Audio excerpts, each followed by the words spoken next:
Sunlight slid between the tall glass buildings like it was trying to soften the city before it woke completely.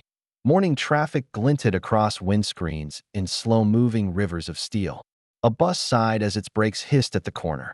Somewhere down the block, an espresso machine hissed to life in a small café.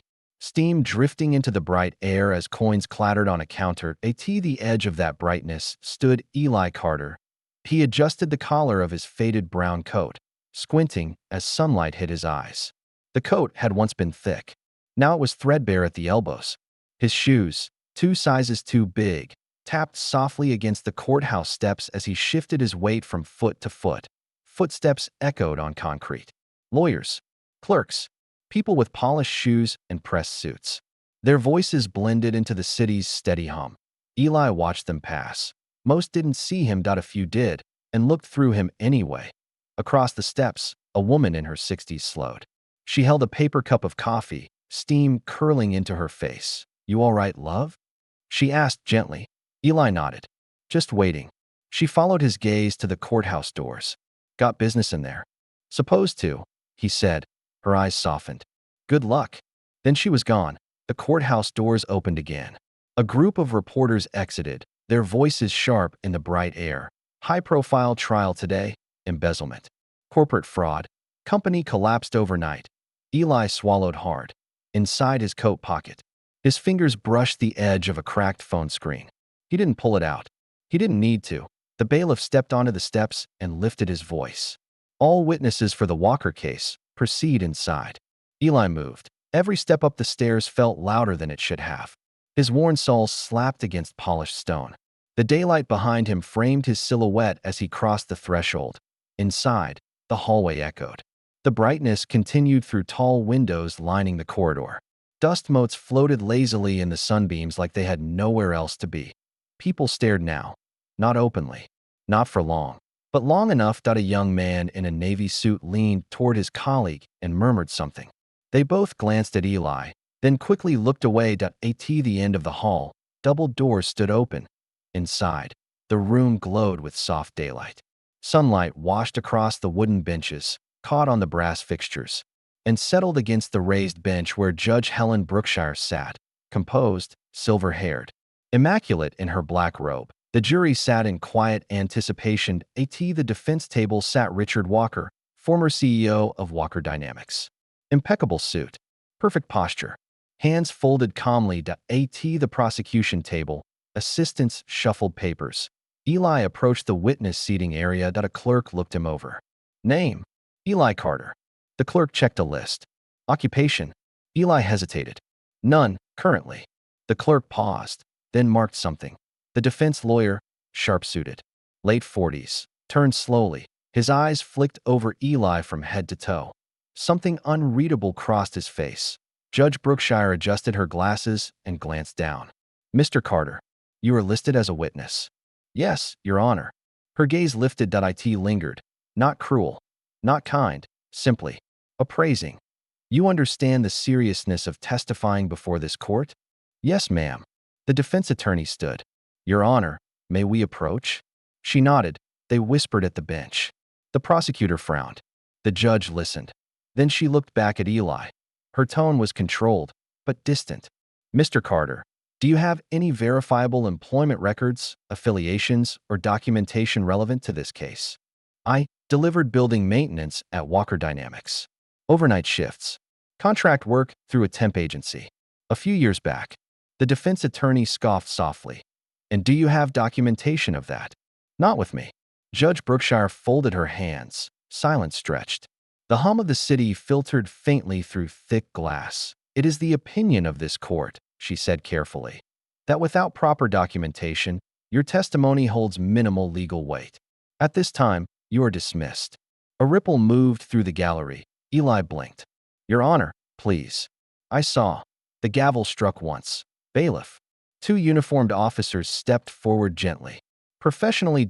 Eli's shoulders dropped.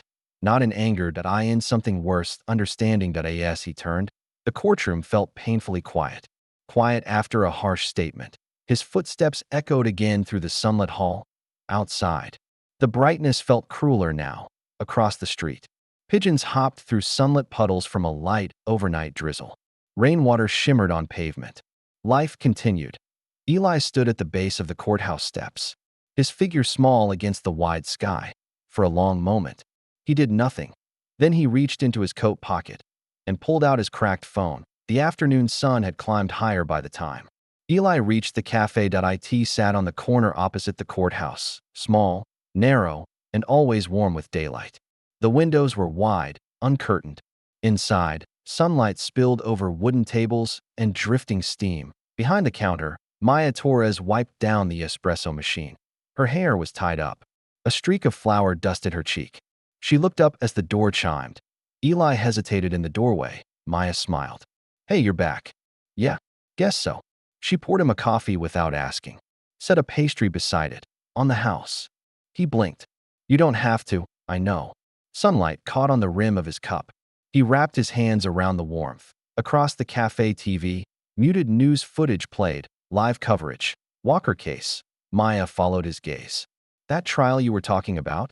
Eli nodded. Maya turned up the volume slightly. Inside the courtroom, Walker now stood at the defense stand. Confident. Calm. Untouched, Eli's fingers tightened in the light. "He's lying," Eli said quietly. Maya looked at him. "You said you saw something." "I did. Months before everything collapsed. Late night. Empty floors. Wrong room. Wrong computer left on. And the court just sent you away." He nodded. The cafe door chimed again. 2 men in suits entered. Their voices filled the room as they queued.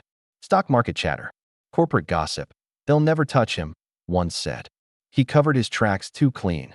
Maya watched Eli's reflection in the window. His jaw had set. "Not enraged. In resolve." "Eli," she said softly. "What exactly did you see?"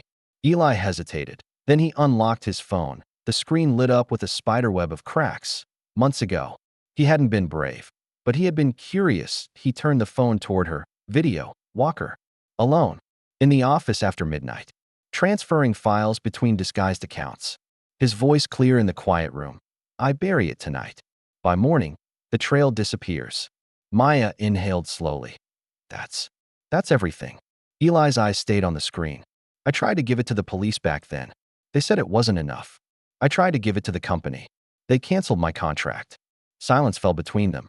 Outside, a bus sighed past. Maya made a decision before she realized it. She grabbed her phone. "Stay here." "Maya." She was already dialing. An hour later. Daylight bathed the courthouse steps again. A black SUV pulled up sharply. Prosecutors moved fast. Inside the courtroom, tension rose like heat through glass. The door burst open. The prosecutor stood. "Your Honor, new evidence has emerged. Digital forensic verification in progress. We request immediate screen access." The room shifted. Walker's face twitched. Judge Brookshire hesitated, then nodded. The big screen descended from the wall. Sunlight reflected across it as the video began to play. Walker froze. Maya stood at the back. So did Eli. The courtroom held its breath as Walker's own voice filled the room. "I bury it tonight." The room exploded into movement. Walker's lawyer leapt up. "Objection." Too late. Truth traveled faster than wealth ever could. Later that afternoon, sunlight settled gently over the city. The courthouse steps were quieter now. Eli sat on the edge of a low stone wall across the street, hands resting on his knees. For the first time in months, his shoulders were not hunched. Judge Brookshire approached alone in a robe. Just a woman. She stopped in front of him. "Mr. Carter." He stood instinctively. She raised a hand. "You were right to come back." Eli's voice was steady. "Thank you for hearing it this time." She nodded once. "We failed you earlier. The court failed you." She reached into her briefcase and handed him a card. "You ever consider formal investigative work?" Eli hesitated, then smiled. Across the street, Maya watched from the cafe doorway, sunlight turning her hair gold. Eli crossed toward her. She handed him a fresh coffee. "On the house," she said again. He laughed softly. Inside the cafe, the TV replayed the moment, the evidence on the big screen. People watched differently now. With humility, the afternoon light stretched longer. Eli stepped back into the city, not as someone unseen, but as someone finally recognized. Moral justice doesn't always arrive in power. but it always arrives in truth.